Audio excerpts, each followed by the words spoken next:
ఇప్పుడే country delight యాప్ని download చేసుకోండి. Download the country delight app now.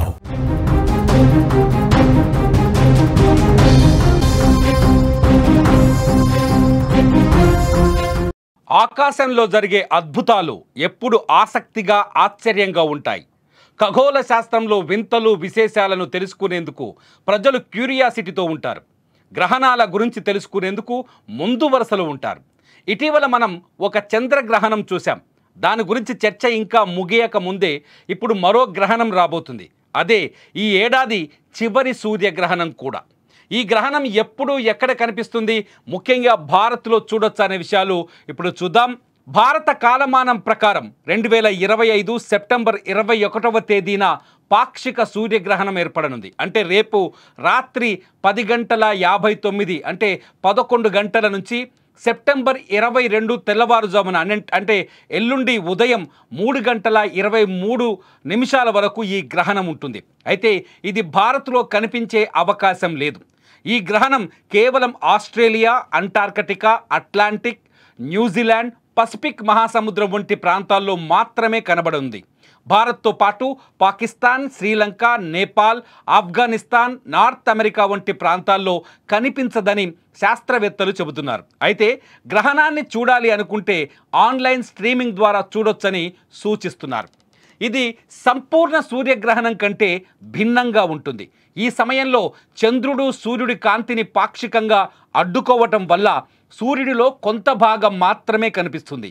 అంటే ఈ గ్రహణ సమయంలో సూర్యుడు నెలవంక ఆకారంలో పాక్షికంగా కనిపిస్తాడు. అందుకే దీన్ని పాక్షిక సూర్యగ్రహణంగా వర్ణిస్తారు. ఈ గ్రహణం ఎక్కువ శాతం సముద్ర ప్రాంతాల్లో సంభవించనుండటం వల్ల సముద్రంలో అల్లకల్లోలం ఏర్పడే అవకాశాలు ఉన్నాయని అంచనా వేస్తున్నారు. కాబట్టి తీర ప్రాంతాల్లో ప్రజలు జాగ్రత్తలు పాటిస్తూ అప్రమత్తంగా ఉండటం మంచిదని నిపుణులు సూచిస్తున్నారు. ఈ సూర్యగ్రహణం హిందూ క్యాలెండర్ ప్రకారం పితృపక్షం చివరి రోజున వస్తోంది. ఈ పక్షంలో మనం మన పూర్వీకులకు శ్రద్ధాకర్మలు చేస్తాం. ఈ గ్రహణం భారత్లో కనిపించదు కాబట్టి ఎటువంటి సూతక కాలం పాటించాల్సిన అవసరం లేదు. సూతక కాలం అనేది హిందూ మతంలో గ్రహణం సమయంలో పాటించే ఒక ఆచార సమయం. ఇది గ్రహణం మొదలవడానికి కొంత సమయం ముందు ప్రారంభమవుతుంది. ఈ కాలంలో కొన్ని పనులు నిషేధిస్తారు. ఈ గ్రహణం రోజున ఎటువంటి పూజలు, సంప్రదాయ కట్టుబాట్లు పాటించాల్సిన అవసరం లేదని పండితులు సూచిస్తున్నారు.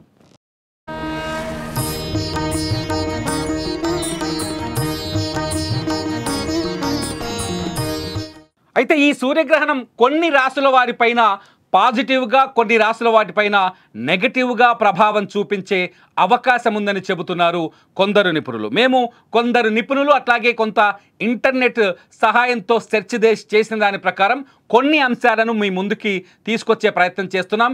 ఇవి పూర్తిగా శాస్త్రీయబద్ధమైనవి కావని కూడా ఇక్కడ స్పష్టంగా చెప్తున్నాం. మీరు ఈ రాశుల వాళ్ళు కావచ్చు, మీరు కావచ్చు, ఏవైనా పాటించాల్సి వస్తే నిపుణుల సలహాలు తీసుకొని నిపుణుల సహాయంతో మాత్రమే వీటిని పాటించండి, లేకపోతే నమ్మండి. మొదటగా కన్యా రాశి వాళ్ళపైన ఈ గ్రహణం కొంత నెగటివ్ ప్రభావం చూపించే అవకాశం ఉందని కొంత సమాచారం లభిస్తోంది. ఇది ఇంటర్నెట్లో ఎక్కువగా విరివిగా ప్రచారం అవుతోంది. కన్యా రాశి వారికి ఈ గ్రహణ సమయంలో ఏ నిర్ణయం తీసుకున్నా కొన్ని సమస్యలు తలెత్తే అవకాశం ఉందని చెప్తున్నారు. ఉద్యోగులు, వ్యాపారులు చాలా జాగ్రత్తగా ఉండాలని సూచిస్తున్నారు.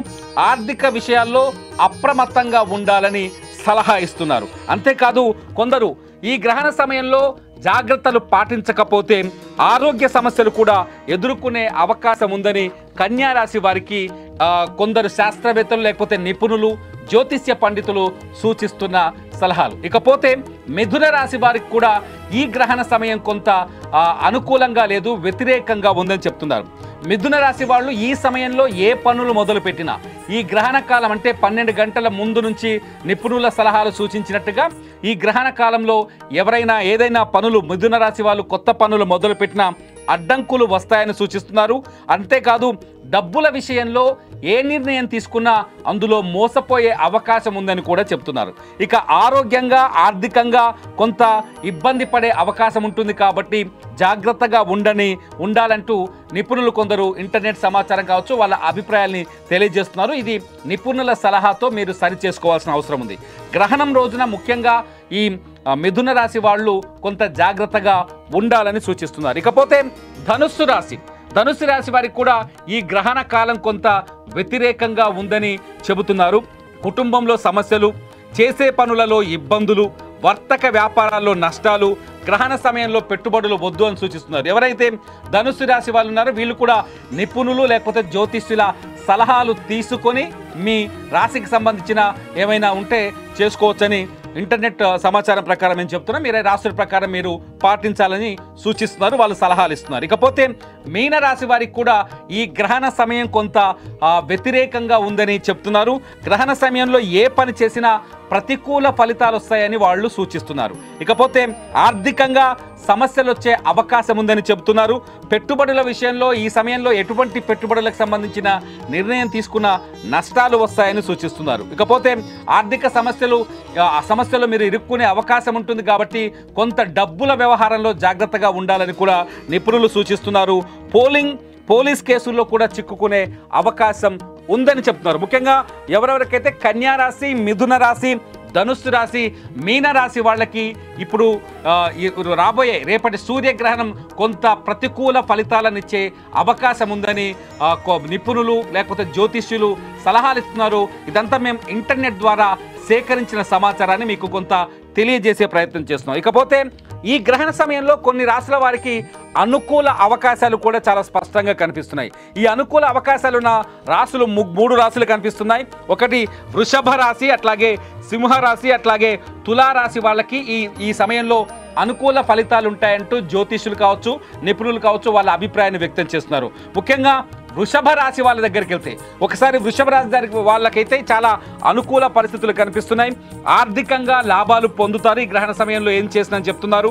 అట్లాగే కొత్త ఆదాయ వనరులు, ఉద్యోగస్తులకు కెరీర్లో గ్రోత్ కూడా ఉంటుందని చెప్తున్నారు. అంతేకాదు మన మనసులో ఉన్నది ధైర్యంగా బయటకి చెప్తారు కాబట్టి వాళ్ళకి ఆ ధైర్యంగా చెప్పడం వల్ల అనుకూల ఫలితమే వస్తుంది కానీ ప్రతికూల ఫలితం కూడా రాదని చెప్తున్నారు.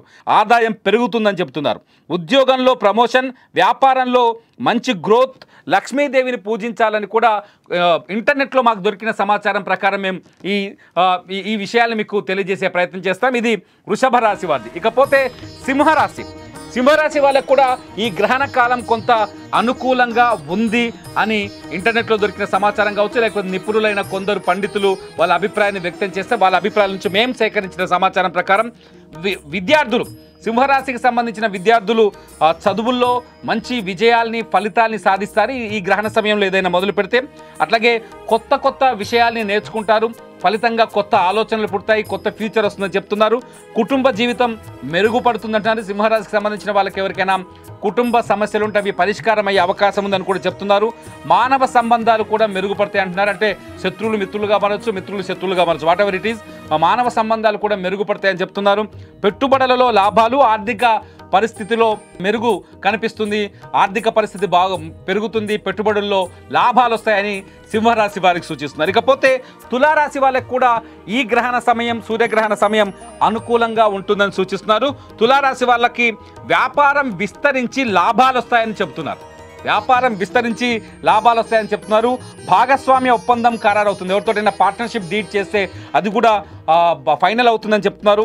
కొత్త వాహనాలు కొనుగోలు చేస్తారట, విదేశాలకు వెళ్ళే అవకాశం ఉందట, పూర్వీకుల వల్ల వచ్చే ఆస్తితో మంచి లాభాలు వస్తాయట, ఇంట్లో సంతోషం వెల్లువిరుస్తుందట, అవివాహితులకి పెళ్లి కాని వాళ్ళకి పెళ్లి సంబంధాలు కూడా కుదురుతాయని చెప్తున్నారు. మొత్తానికి రేపు రాబోయే సూర్యగ్రహణం ప్రకారం పండితులు, జ్యోతిష్యులు కొన్ని అభిప్రాయాల్ని ఇంటర్నెట్లో కానీ సోషల్ మీడియాలో కానీ వాళ్ళు పంచుకున్నారు. వాళ్ళ అభిప్రాయాల్ని క్రోడీకరించి మేము సేకరించిన కొంత సమాచారాన్ని మీ ముందుకు తీసుకొచ్చే ప్రయత్నం చేశాం. ఈ సమాచారాన్ని మీరు నిపుణుల సలహాల మేరకే పాటించండి. నిపుణులతో మాట్లాడిన తర్వాతే నిర్ణయం తీసుకోండి. ఇది కేవలం మీకు సమాచారం కోసం మాత్రమే అందిస్తున్న సమాచారం కాబట్టి ఎవరైనా సరే ఏదేమైనా సరే సూర్యగ్రహణ ప్రభావం మాత్రం ఒక 4 రాశుల వారికి వ్యతిరేకంగా ఉందని చెప్తున్నారు. ఇంకొక 3 రాశుల వాళ్ళకి అనుకూలంగా ఉందని చెప్తున్నారు. మిగిలిన రాశుల వారి సంగతి తెలియదు. మీరు నిపుణులైన జ్యోతిష్యులని కలిసి వాళ్ళతో మాట్లాడి నిర్ణయం తీసుకోవచ్చు. ఏదేమైనా సరే ఈ సైన్స్ ప్రకారం మాత్రం సెప్టెంబర్ 21వ తేదీ రాత్రి 10:59 నుంచి సెప్టెంబర్ 22వ తేదీ తెల్లవారుజామున 3:20 23 నిమిషాల వరకు ఈ సూర్యగ్రహణం కనిపించే అవకాశం ఉంది. ఇది పాక్షిక సూర్యగ్రహణం అని చెప్తున్నారు. ఆస్ట్రేలియా, న్యూజిలాండ్, అట్లాంటిక్ మహాసముద్రం అట్లాగే పసిఫిక్ మహాసముద్ర ప్రాంతాల్లో ఎక్కువగా ఈ సూర్యగ్రహణాన్ని వీక్షించే ఛాన్సెస్ కనిపిస్తున్నాయి. భారత్ పైన కానీ భారత సరిహద్దు దేశాల పైన కానీ ఈ గ్రహణ ప్రభావం పెద్దగా కనిపించదు, చూడడానికి కూడా ఉండదు అని శాస్త్రవేత్తలు చెప్తున్నారు. కాబట్టి హిందూ ధర్మం ప్రకారం ఏదైతే సూత కాలం పాటించాలో ఆ సూతకాలం పాటించాల్సిన అవసరం కూడా లేదని మన వాళ్ళు చెప్తున్నారు. చూడాలి ఈ గ్రహణాన్ని ఎవరు ఏ విధంగా పాటిస్తారని. మీరేమనుకుంటున్నారు? ఈ గ్రహణ సమయంలో నిజంగా గ్రహణ సమయంలో రాసులపైన వచ్చిన జ్యోతిష్యులు చెప్పే అభిప్రాయాలు కానీ విషయాలు కానీ నిజమవుతాయి అనుకుంటున్నారా? గ్రహణ ప్రభావం ఖచ్చితంగా రాసులపైన ఉంటాయనుకుంటున్నారా, ఉండవనుకుంటున్నారా? మీ అభిప్రాయాల్ని యథేచ్ఛగా ఈ వీడియో కింద మీరు రాయొచ్చు.